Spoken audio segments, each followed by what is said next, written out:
मंडळी 11 मे 2025 इंदूरमधल्या एका घरात लग्नाची लगबग सुरू होती.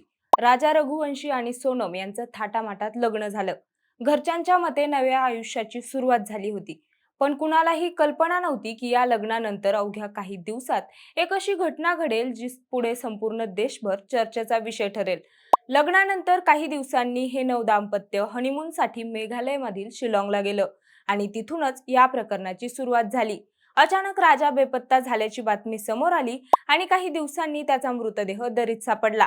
सुरुवातीला अपघात वाटणारी ही घटना पुढे तपासात वेगळ्याच दिशेने वळली. पोलिसांच्या चौकशीत जे धागेदोरे समोर आले त्यांनी या प्रकरणाला एक वेगळंच आणि धक्कादायक वळण दिलं. आरोप झाले, अटक झाली आणि मागील जवळपास 11 महिन्यांपासून हे प्रकरण न्यायालयात सुरू राहिलं.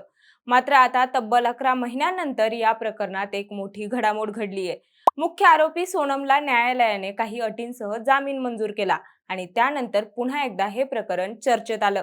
म्हणूनच सोनम आणि राजा यांचं प्रकरण नेमकं काय आहे, सोनमला तब्बल 11 महिन्यानंतर जामीन कसा मिळाला आणि या संपूर्ण प्रकरणात अजून कोणकोणत्या गोष्टींचे धागेदोरे समोर आले, या सगळ्याच प्रश्नांची उत्तरं जाणून घेणार आहोत या व्हिडिओच्या माध्यमातून.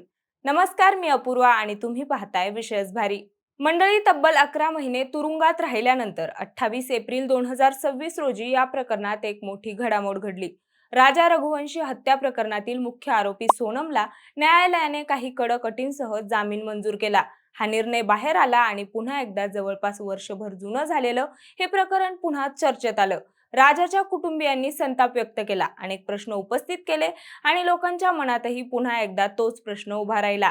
अखेर त्या काही दिवसात नेमकं काय घडलं होतं ज्यामुळे एका नव्या लग्नाचा इतका भयानक शेवट झाला? ही गोष्ट सुरू होते 1 मे 2025 पासून. इंदूरमध्ये राहणाऱ्या राजा रघुवंशीचं 11 मे 2025 रोजी सोनम सोबत लग्न झालं. 20 मेला ते हनीमूनला निघाले आणि 23 मेला हत्या झाली. हौसेने केलेल्या लग्नाचा असा दुर्दैवी अंत होईल असं कुणाला देखील वाटलं नव्हतं. मंडळी, इंदोरमधल्या राजा रघुवंशी हत्या प्रकरणामध्ये लव्ह ट्रँगल समोर आला होता. या प्रकरणात राज कुशवाह याला मुख्य सूत्रधार मानलं जातंय आणि त्याचं सोनम रघुवंशी सोबत प्रेमसंबंध होते आणि ती त्याच्या प्रेमात अक्षरशः वेडी झाली होती. पण तिचं लग्न राज सोबत न होता राजासोबत झालं होतं आणि इथे सगळं गणित फिरलं. राजासोबत लग्न झालेलं जरी असलं तरी तिला राजासोबत आयुष्य घालवायचं नव्हतं, म्हणून तिने आणि राजने हे प्रकरण कायमचं मिटवायचं ठरवलं. घरात आनंदाचं वातावरण होतं, पण लग्नाआधीच एक गोष्ट घरच्यांच्या लक्षात आली होती. राजाने स्वतः आपल्या आईला सांगितलं होतं की सोनम या लग्नात फारशी उत्सुक दिसत नाही, ती फारसं बोलत नाही, संवाद साधत नाही असं त्याने त्याच्या आईला सांगितलं होतं. त्यावर आईने सोनमशी बोलणंही केलं होतं. तेव्हा सोनमने कामाच्या व्यस्ततेमुळे तसं झालं असं सांगून हा विषय मिटवला होता. लग्नानंतर अवघ्या काही दिवसात म्हणजे 20 मे 2025 रोजी राजा आणि सोनम हनीमूनसाठी मेघालयला रवाना झाले. आधी गुवाहाटी आणि नंतर शिलाँग असा त्यांचा प्रवास झाला. एक महत्त्वाची गोष्ट म्हणजे शिलाँगला जाण्याचा आग्रह सोनमनेच धरला होता. इतकंच नाही तर या प्रवासासाठी तिने फक्त जाण्याचं तिकीट बुक केलं होतं, परतीचं नाही, असाही आरोप घरच्यांनी केला होता. शिवाय ती घरातून जाताना अनेक दागिने आणि खात्यातून मोठी रक्कम काढून घेऊन गेली होती अशी माहितीही पुढे समोर आली. 23 मे 2025 हा दिवस या प्रकरणाचा टर्निंग पॉइंट ठरला. त्या दिवशी पहाटे साधारण 5:30 वाजता राजा आणि सोनम शिलाँग जवळील एका होमस्टे मध्ये पोहोचले. त्यांनी चेक इन केलं आणि काही वेळातच ट्रेकिंगसाठी तयार झाले. सकाळी साधारण 6 वाजता ते ट्रेकिंगसाठी निघाले. त्या भागात जवळपास 2000 पायऱ्यांचा ट्रेक प्रसिद्ध आहे. त्याच मार्गावर ते दोघे चालत होते. सकाळ पुढे सरकत गेली आणि साधारण 10 वाजण्याच्या सुमारास एक महत्त्वाचा तपशील समोर आला. त्या भागात असलेल्या एका टुरिस्ट गाईडने राजा, सोनम आणि आणखी 3 तरुणांना एकत्र चालताना पाहिलं होतं. त्या तिघांची नावे नंतर विशाल सिंग, आनंद कुर्मी आणि आकाश राजपूत अशी समोर आली. हे तिघे त्या भागात आधीपासून थांबलेले होते. ट्रेक करत करत हे सगळे एका निर्जन ठिकाणी पोहोचले. तिथेच राजावर अचानक हल्ला करण्यात आला. त्याच्या डोक्यावर आणि शरीरावर धारदार हत्याराने वार करण्यात आले. हल्ला इतका गंभीर होता की राजाचा जागीच मृत्यू झाला. त्यानंतर त्याचा मृतदेह दरीत ढकलण्यात आला. या सगळ्याच्या आधी दुपारी साधारण 12:30 वाजता सोनमने राजाच्या आई उमा रघुवंशी यांना फोन केला होता. ती दमली आहे, उपास ठेवलाय असं सांगत तिने बोलणं केलं. त्यावेळी उमा रघुवंशी आणि राजाशीही थोडा संवाद साधला. तो संवाद नंतर त्यांच्या आयुष्यातला शेवटचा संवाद ठरला. हत्येनंतर आणखी एक धक्कादायक घटना घडली. राजाच्या मोबाईलवरून 7 जन्मों का साथ अशी एक सोशल मीडिया पोस्ट टाकण्यात आली. ही पोस्ट नंतर खूप चर्चेत आली, कारण त्या क्षणी नेमकं काय सुरू होतं याचा विचार केला तरी अनेकांना धक्का बसेल. घटना घडल्यानंतर काही दिवस राजा बेपत्ता असल्याची ही माहिती होती. शोध मोहीम सुरू झाली. अखेर 2 जून 2025 रोजी राजाचा मृतदेह दरीत सापडला. तो सुमारे 30 फूट खोल दरीत होता. मृतदेहाची अवस्था पाहून सगळे हादरले. दरम्यान सोनम काही दिवस दिसत नव्हती, त्यामुळे संशय आणखी वाढत गेला. काही दिवसांनी उत्तर प्रदेशमधील गाझीपूर जिल्ह्यातील एका ढाब्यावर ती सापडली.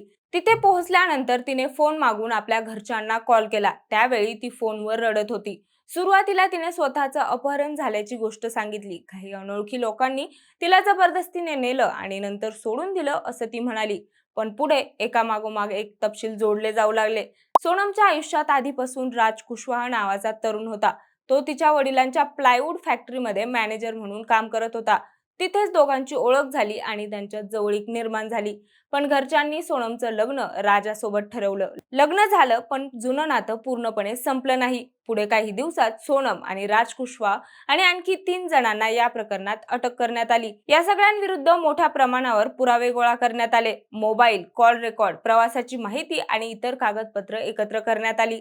त्यानंतर या प्रकरणाचं सविस्तर चार्जशीट न्यायालयात दाखल करण्यात आलं. यानंतर जवळपास 11 महिने सोनम शिलाँगमधील तुरुंगात न्यायालयीन कोठडीत होती. या काळात तिने अनेक वेळा जामिनासाठी अर्ज केले. सुरुवातीचे अर्ज फेटाळण्यात आले, मात्र चौथ्या प्रयत्नास 28 एप्रिल 2026 रोजी न्यायालयाने काही कडक अटींसह तिला जामीन मंजूर केला. या अटींनुसार तिला शिलाँग सोडता येणार नाही. दररोज पोलीस ठाण्यात हजेरी लावावी लागेल आणि साक्षीदार किंवा या प्रकरणाशी संबंधित व्यक्तींशी संपर्क साधण्यास सक्त मनाई करण्यात आली आहे. हा निर्णय बाहेर आल्यानंतर राजाच्या कुटुंबियांचा संताप उफाळून आला. राजाचे वडील अशोक रघुवंशी यांनी स्पष्टपणे प्रश्न विचारला, जिच्यावर माझ्या मुलाच्या हत्येचा आरोप आहे, तिला जामीन कसा मिळू शकतो? राजाची आई उमा रघुवंशी यांनीही नाराजी व्यक्त करत माझ्या मुलाला न्याय कधी मिळणार असा सवाल व्यक्त केलाय. राजाचा भाऊ सचिन रघुवंशी यांनीही या निर्णयावर तीव्र प्रतिक्रिया दिली आहे. एका नव्या लग्नानंतर सुरू झालेली ही कहाणी अवघ्या काही दिवसात हत्येपर्यंत पोहोचली. आज जवळपास 1 वर्ष उलटलं, पण या प्रकरणाचा शेवट अजून झालेला नाही. जामीन मिळाला म्हणजे प्रकरण संपलं असं नाही. अजून न्यायालयीन प्रक्रिया सुरू आहे. साक्षीदारांची साक्ष आणि पुराव्यांची तपासणी बाकी आहे. आता पुढे न्यायालय काय निर्णय देतं, दोषी कोण ठरतो आणि राजाच्या कुटुंबाला खराखुरा न्याय मिळतो का, याकडे सगळ्यांचंच लक्ष लागून आहे. मंडळी, घडलेल्या या प्रकरणाबद्दल तुम्हाला काय वाटतं ते आम्हाला कमेंटमध्ये नक्की सांगा आणि सोबतच आपल्या विशेष भारीच्या YouTube चॅनलला सबस्क्राईब करायला विसरू नका. धन्यवाद.